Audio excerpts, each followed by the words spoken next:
They say opposites attract. My name is Bella, and my sister's name is Stella. And we are different, like two elements, fire and water, even though we are twins. I'm water, she's fire, and we've always been at war with each other, all our lives. And then something happened that opened up new sides of us that were unfamiliar to us. Stella and I were such different sisters that my parents wondered if we were even related. I liked juices, Stella liked water. I liked steaks, and my sister was a vegetarian. We had different tastes in guys and clothes. I was closer to my dad, and she was closer to my mom. But in the divorce, we both stayed with my mom. It was a hard time for all of us. No one told us the reason for the divorce. They didn't notify us at all. They just put us in front of the fact. I was really worried about it.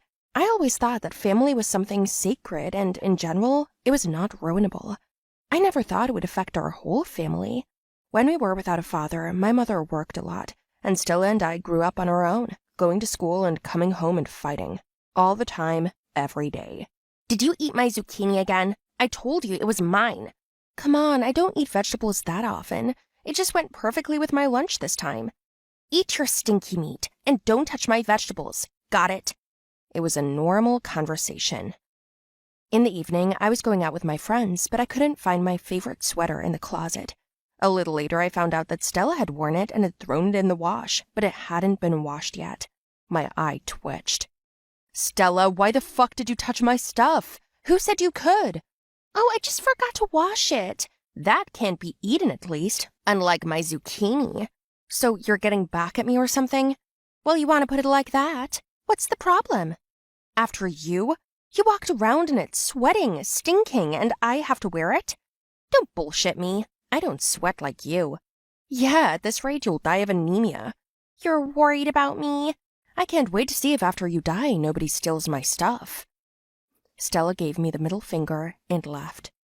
That evening when I got home, my mother was sitting in the kitchen drinking wine. I tried to help her somehow. She was drunk and not talking. Stella put her to bed, and I went outside to sit by the pool. Stella came out half an hour later, crying. What's wrong? Mom said she got fired from her job. She's upset. How the hell are we going to live? It's all right. We'll figure something out. What can we do? We're teenagers. Who's going to hire us? We're still in high school. Don't be hysterical. She hasn't been fired yet. Maybe she'll get away with it. You're like her father. What do you mean? You don't care about anything. You don't think about the future. He only ditched us for himself, to make himself feel better. Don't say that. It's hard for him, too. I'm in touch with him. You've always been closer to him, so why don't you just get out? You're both good, you're both crazy, and Mom and I are fine without you.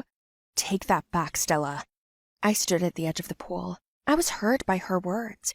I was angry, but my sister was saying nasty things. I couldn't stand it and pushed her into the water. She pulled me in with her and we fell in together, and we started fighting.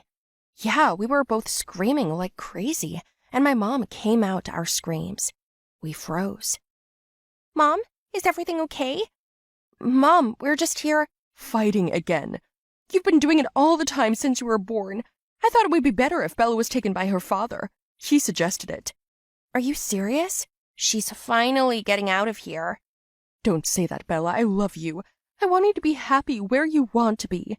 That's why I'll accept whatever you choose. Then I'll go. He's coming tomorrow morning. Pack your things. My father and I left the next day. I didn't even say goodbye to Stella. I was sure I'd be better off without her. Dad brought me back to his apartment, where we started living together. At first all was well, and then my father ran out of vacation time and was away at work. Meanwhile, Stella and I never got to talk once. I walked around the house eating vegetables and remembered her yelling at me for taking them. Yep, no one scolding, no yelling. It's even kind of boring. It's been a month since I left and she hasn't even texted once. Maybe I should call her. Although, what am I gonna... Ugh, shit, okay. I'll call. I said to myself and dialed the number. But Stella didn't answer, then reset. I looked at her social media, and there were these weird posts about how she was single and how her life had changed and she was going through a bad patch. But I couldn't understand what she was getting at. My mother said they were doing well. She told me that she had met a man and they were fine. I was happy for her, honestly, but something was bothering me. I wrote to Stella, but she didn't reply. So I rode to her only friend, and she told me that Stella had been skipping classes for over 3 weeks, in and out, stopped communicating with everyone, and withdrew into herself. That won't do. I have to check on her myself. I talked to my dad, and I went to my mom's house that night. The door was opened by Stella, and she looked bad. Bags under her eyes, dirty hair. She opened the door and didn't even say hello. My mom hugged me and then introduced me to her boyfriend. He turned out to be nice, kept saying how much my sister and I looked alike, and Stella just mooed that we were too different. Finally, Mom and her boyfriend left, and Stella and I stayed at home. She wouldn't talk to me.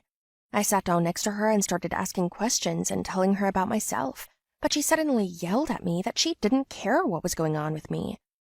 Well, you wanted me to go away. Weren't you happy? None of your business. Do not interfere with me ever, okay? Oh, come on. You don't eat meat and you're as mad as a dog because you're hungry. What did you call me? A dog? I didn't call you a dog. I just compared you to one. Before I could even finish, my sister came at me again and we fought. Idiot, you ruined my clothes. You tore my dress. I yelled, but Stella had left the house and slammed the door. I was too lazy to unpack my clothes, so I changed into her home clothes. I sat in front of the TV and fell asleep. I woke up to someone carrying me. I opened my eyes and saw my mom's boyfriend. What are you doing? Where's Mom? Quiet, quiet. Your mother was called to work. Where did your sister go? I have no idea, but what are you doing? We still have time. It's the old rules. I won't tell anyone that you try to strangle me, and you do as I say, okay, Stella? I knew what he was talking about right away, so I decided to play along and pretended to be my sister. Oh, excuse me, I have to go to the bathroom. I have to pee, it's an emergency. Okay, I'll wait for you here, in the room. I ran into the bathroom and called the police. I held the phone with trembling hands and called my mother, but she didn't answer, and Stella didn't pick up either. I was really scared. He called me from my room. I turned on the camera and placed the phone technically on the table, walking toward him myself, hiding a file from the bathtub in my pocket. Can I get you something to drink? No, come here already. He grabbed me by the hair and I started screaming, trying to get away. Stella then came into the house. She froze in terror, just stood there like a stone, crying. I called out for help, but she didn't respond. The man stood there in shock, unable to figure out which one of us was which. Then he wanted to pounce on my sister, so I stabbed the file right into his leg. I grabbed Stella and ran outside. That's when my mom came into the house, and I ran screaming to her, holding Stella. She saw her boyfriend inside.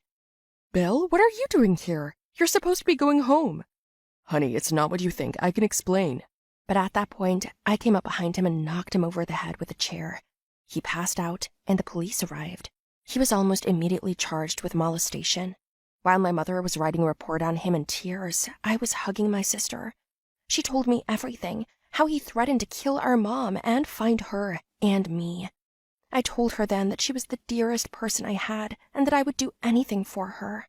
After that story, my mother apologized to my sister. She sold the house and she and Stella moved to another city. I went back to my father, but this time my sister and I made a promise to each other to communicate. Always. Hi, everyone. My name is Annie, and I have a twin sister, Annie. Have you ever seen twins? More often than not, they are similar to each other, and they are confused, but with my sister Annie, everything is different. We are not that similar to each other, and we are actually completely different. We were born, and it became a big holiday for the family. Dad and Mom were looking forward to their 2 daughters. We were given names and we grew up. My mother told me that as a child, she always tried to buy us the same clothes, to pay the same attention to each of us. While we were young, there really was no difference. The changes began in the transition age. That's when the differences and conflicts between Annie and me began. I always noticed that she didn't like me. Annie took most of the sweets, toys, and if she liked my toy more, although we were given the same thing, she broke mine. She is 10 minutes younger than me and always reproached me with this. I often complained to my mother about my sister, but my mother only asked me not to swear, and that was all. The worst thing was at night, we were put to sleep in the same room, and every night Annie scared me, threw toys at my face, slammed the window sharply, once even cut off my hair. But the most interesting thing is that she managed to get out of most of it, almost always. My childhood fears and complexes developed thanks to my sister. The stories about the friendly sister seemed fabulous. And then we grew up, and my sister's hatred grew stronger. At school, I did well. I was an excellent student, won competitions and Olympiads, which cannot be said about my sister. For some reason, she was a terrible student, and I always did her homework for her. The teacher set us down separately so as not to confuse us, and my sister often pretended to be me in order to get a good grade for her homework. But over time, the teacher learned to distinguish between my handwriting and Annie's manners. When we were 14 years old, I began to gain weight noticeably, which cannot be said about my sister. I don't know why it happened, but I was very worried about it. The only way out was to eat stress food, and so I did every day. After a couple of years, I was already too fat, so much so that I wore the same clothes every day. The other clothes didn't suit me, stupidly. Annie rejoiced in my disappointments and tears. She often bought me dresses, pants, and blouses to spite me, and tried them on in front of me, and I looked enviously at her flat stomach. I threw all my strength into my studies, so I was a completely excellent student, and Annie was a beautiful 2-year student. Every day I woke up with a feeling of disgust. I was disgusted to see myself in the mirror, to wear the same thing, and yet there was no support from the outside. While I was buried in textbooks, eating in front of books, my sister was building a life, making friends, and even managed to have some kind of relationship with a guy. I saw her from the window when he brought her home. Annie went into her room, took off her raincoat, and began to talk about what a good time she had. She spoke with a special sense of pleasure about things or people that I didn't have. In the summer, after the end of the school year, I decided to go to the gym. Those were the hardest months of my life. Only those who have lost weight will truly understand how difficult it is to work on your body, how difficult it is to be on a diet, not allowing yourself to eat anything you want as you did before. I cried in the hall. I wanted to give up 1,000,000 times, to leave. I was angry at myself, at my nature, and even at my mother. Why did you give birth to me like this? But my mother always said that she did not give birth to me like this, that I was the same as Annie, but then I began to eat. I would come home tired and out of sorts, and my sister would go on living the life that I could have had. In return for the failures in sports, I made up for it with my brain. I was able to find interesting intellectual quizzes in which I participated and won money. They might be small, but they were enough to pay for the gym and buy separate diet food.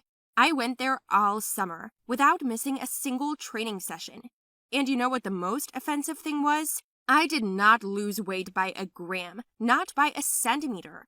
It was just awful. I came home and sat in the corner of my room and cried my eyes out. It seemed to me that the universe itself was against me living happily.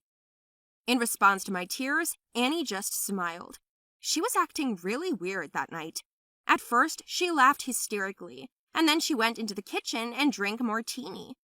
My parents were not at home at the time, and it was the first time I saw my sister drinking alcohol. I calmed down. Her behavior was frightening. "Are you drinking?" I asked her, but she could barely speak, and then she would cry. "That's how it happens. I have a perfect figure and he still left me. What else did he need?"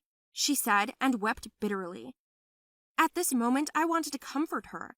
Despite our complicated relationship, I still loved her. When I hugged her, Annie started laughing hysterically. "You? Are you comforting me? I'm the one who should be comforting you. I don't need your support. It's easy for you to do it. You've always been better than me at everything. Our parents love you more just because you're smarter. You study well. Every now and then, they give me you as an example." I was taken aback, asked what she was saying, but Annie was furious. "What? Surprised? What else was I supposed to do? I couldn't let you be more beautiful than me," she screamed. Then my hands began to shake, and I didn't know what it all meant. From the drunken delirium, I was able to make out that my sister gave me some supplements every day to make me fat. She did it every day, and finally, they worked. That's why sports and diets didn't help me. I ruined your life, but it didn't make mine any better, my sister said again and burst into tears. At that moment, I wanted to hit her, curse her, and in general, I didn't want to see her again. I went to my room and didn't speak to my sister for 2 weeks. She didn't say anything at first, but then she started apologizing, but I was too angry. Then my sister told my mother about everything, for which she received a lot of punishment. Well, then I was taken to the hospital, where I underwent a course of treatment purification from drugs. 6 months have passed since then. I lost a lot of weight, but not completely. There's still a little left. On our birthday, she asked me to forgive her 100 times, and then she made a speech. She said that she didn't deserve a sister like me, that envy blinded her and she almost killed her twin. Annie cried bitterly, and in the end, I forgave her. Since then, our relationship has improved.